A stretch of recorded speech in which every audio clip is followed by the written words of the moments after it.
Gracias por permitirme entrar a la comunidad de su hogar o donde quiera que usted se encuentre en este hermoso día. Soy su hermano y amigo Salvador Cruz del Despertar de las Misiones. Gracias por sintonizarnos. Usted que por primera vez lo hace, que el Señor le bendiga. Espero que estos estudios que hemos dado por mucho tiempo sean de mucha bendición. Quiero tocar en esta hora, en lo que respecta a la Biblia, un libro para la posmodernidad. La Biblia como libro es el tema. La Biblia representa sin duda el sumum de la literatura universal. Es el libro por autonomía el más traducido, el más vendido, el más leído, el más estudiado, el más admirado y el más criticado. Fuente de fe durante milenios para un número incontable de personas, incluso hasta el día de hoy. La Biblia, que inauguró la era moderna de las páginas impresas, es el libro que más ha influenciado en nuestra cultura y que más decisivamente ha marcado nuestra manera de pensar, por lo menos hasta el día de ayer. Pero, ¿cuál será el lugar de la Biblia el día de mañana? ¿Será definitivamente defenestrada del dominio público en aras de la posmodernidad? ¿Será reducida el papel de oscuro manual manipulado por los fundamentalistas y fanáticos de la religión? ¿Se limitará su esfera de influencia académica a los cursos de literatura comparada en las universidades? ¿Será capaz de mantener en el futuro su estatus como revelación de Dios? Para responder a estas preguntas, será preciso definir qué tipo de libro es la Biblia, para pasar a considerar cómo hay que leerlo, desde qué premisas y con el fin de que la Biblia pueda ser de mucha bendición para nosotros. Quiero partir de un hecho clave. La Biblia se presenta como un solo libro. Sorprendente este dato, ya que la Biblia, del griego biblos, los libros, está compuesta por 66 libros canónicos, aunque algunas ediciones incluyen otros libros procedentes de la época helenista llamados apócrifos o deuterocanónicos, y es obra de diversos autores pertenecientes a distintas épocas de la historia. En efecto, la compilación de la Biblia abarca un periodo de más de 1000 años e incluye una variedad de géneros literarios en su producción. El Antiguo Testamento, escrito mayormente en hebreo, traza la historia del pueblo judío mediante crónicas, mediante la ley, los preceptos, poesías, proverbios, profecía, mientras que el Nuevo Testamento, escrito en griego, añade evangelios, parábolas, epístolas y el libro de Apocalipsis. El vasto elenco de estilos, géneros y estructuras que forman la Biblia. ¿Cuáles son las implicaciones de la Biblia como un libro unificado? En primer lugar, el hecho de un solo libro implica la existencia de un principio y un fin. Y así es, la Biblia parte de los orígenes del universo y la formación del hombre en el libro del Génesis, y concluye con la reintegración de la creación dañada por el egoísmo del hombre. En Apocalipsis, desde esta perspectiva, el espacio y el tiempo, no menos que la materia, está suspendida en un concepto de diseño, y la historia del hombre en el mundo obedece no al occidente o al azar, sino a un designio, un proyecto de colaboración con Dios en la mayoría de los recursos naturales de nuestra creación. Qué lindo.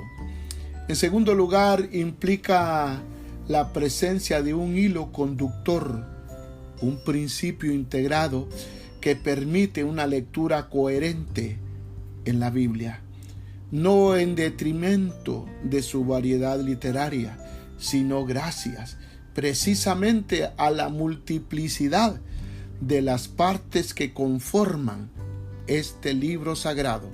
Se trata de un principio hermenéuticamente unificado. Lo encontramos en la persona de Jesucristo, que prefigura en el Nuevo Testamento y en el Antiguo Testamento, y manifestada en el Nuevo Testamento. Presente no solamente en el Antiguo Testamento en la creación, sino que es protagonista de la redención, el Hijo del Hombre, en el tiempo preciso que Dios estableció su venida a esta tierra. Pero, ¿cómo nosotros debemos de leer la Biblia que nos implica esas perspectivas bíblicas acerca de Jesucristo? Debemos acercarnos primero al complejo mundo de la literatura bíblica. Voy a tomar un poquito de tiempo y espero que usted me esté escuchando y espero que sea de mucha bendición, y pedirle a Dios que nos dé sabiduría. La literatura bíblica, tres pilares básicos sostienen todo el edificio de la literatura bíblica: la creación y caída del hombre, la obra de Cristo y el futuro reino de Dios. Estos son conceptos que no se pueden resultar hoy, o nos pueden resultar muy extraños o obsoletos o abstractos, pero el lenguaje bíblico los imbuye de carácter y vitalidad. Aleluya. Los arropa con la textura de lo familiar y lo encarna en historia de hombres y mujeres muy parecidos a nosotros. El mundo bíblico, tan lejano en el tiempo y tan remoto en su trasfondo cultural, resulta de lo más sorprendentemente inmediato y actual. Esto se debe a la potencia de su narrativa y a la universalidad de sus símbolos poéticos.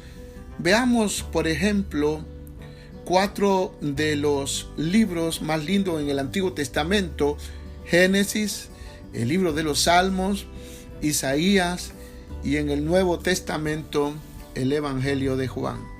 En Génesis 1 al 3, estos capítulos relatan la creación y caída del hombre.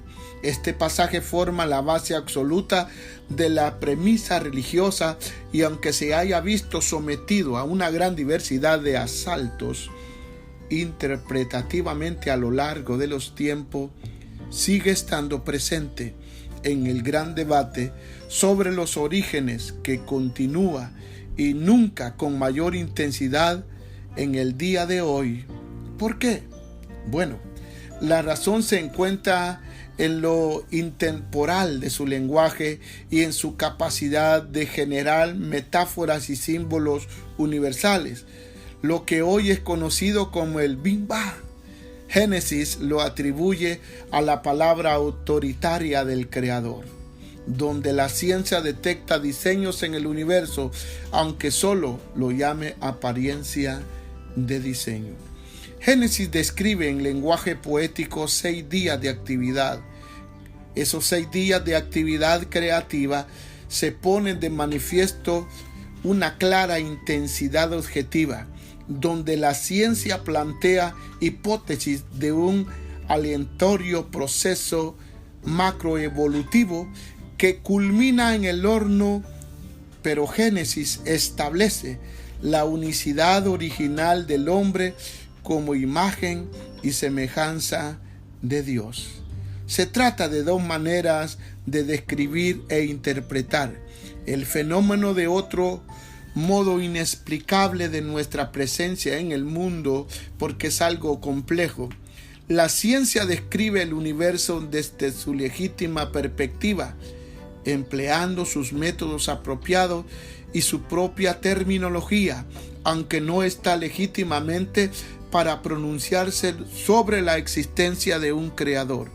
Génesis, que sin ser un tratado científico no contradice a la ciencia, sino que la complementa, va más allá y descubre a través de un lenguaje tan sencillo como sublime el porqué y el para qué del fenómeno humano.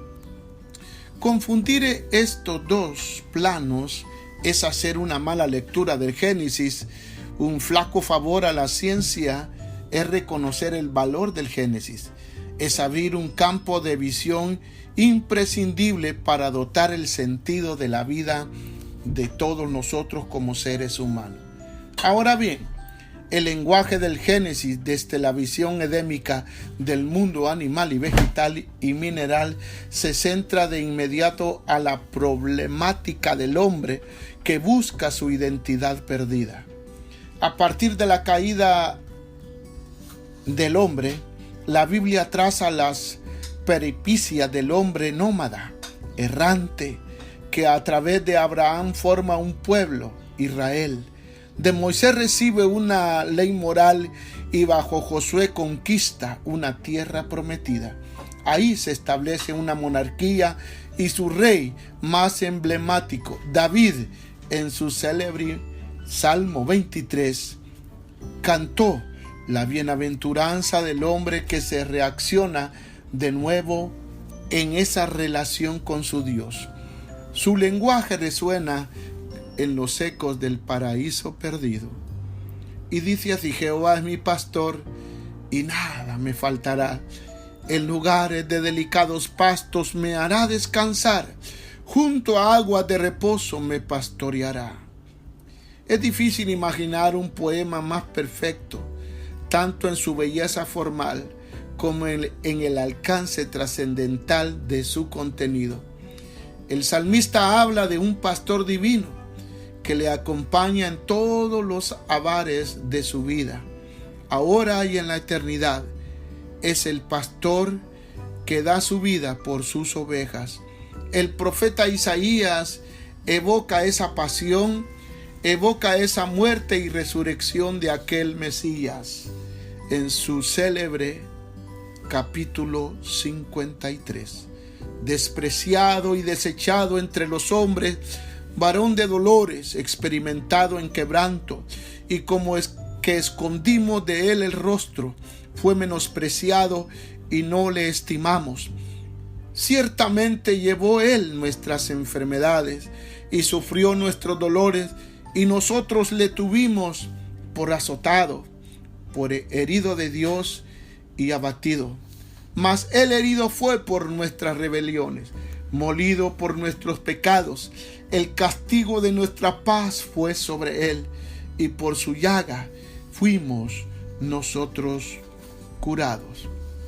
La grandeza de esta poesía, uno de los llamados cánticos del siervo, que jalona la profecía de Isaías, no menos que la del Salmo 23, no debe ocultar la gravedad de un mensaje y lo apremiante de la necesidad de nosotros los humanos. La caída del hombre recalca en el libro de Génesis y ha puesto a cada uno de nosotros a la fragilidad de la vida y a la incertidumbre de la muerte. Somos pecadores y necesitamos un Salvador. El libro de Juan en su capítulo 10 relata la oferta de vida hecha por Jesús. Yo soy el buen pastor. El buen pastor su vida da por las ovejas, mas el asalariado y el que no es pastor, de quien no son propias las ovejas, ve venir al lobo y deja las ovejas y huye, y el lobo arrebata las ovejas y las dispersa. Así que el asalariado huye porque es asalariado y no le importan las ovejas. Yo soy el buen pastor y conozco mis ovejas, y las mías me conocen. Así como el Padre conoce y yo conozco al Padre y pongo mi vida por las ovejas.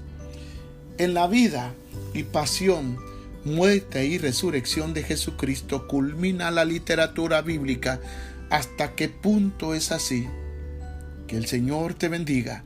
Se despidió de ti tu hermano y amigo Salvador Cruz del Despertar de las Misiones. Gracias